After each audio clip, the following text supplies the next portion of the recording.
hin say do ngam po kalung sum po gi nang in la het hello ki panan ka dim zie ka lunga na hung kila te no sumai nui hiu ki adin ki pana hin la ki pana bu sing lo kapon do lo zin zailan hin oi mei ta ge kalung go tim tu zeng ka hin na ye ka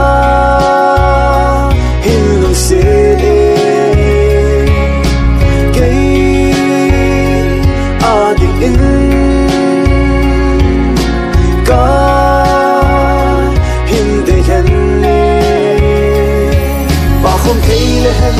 anom na ding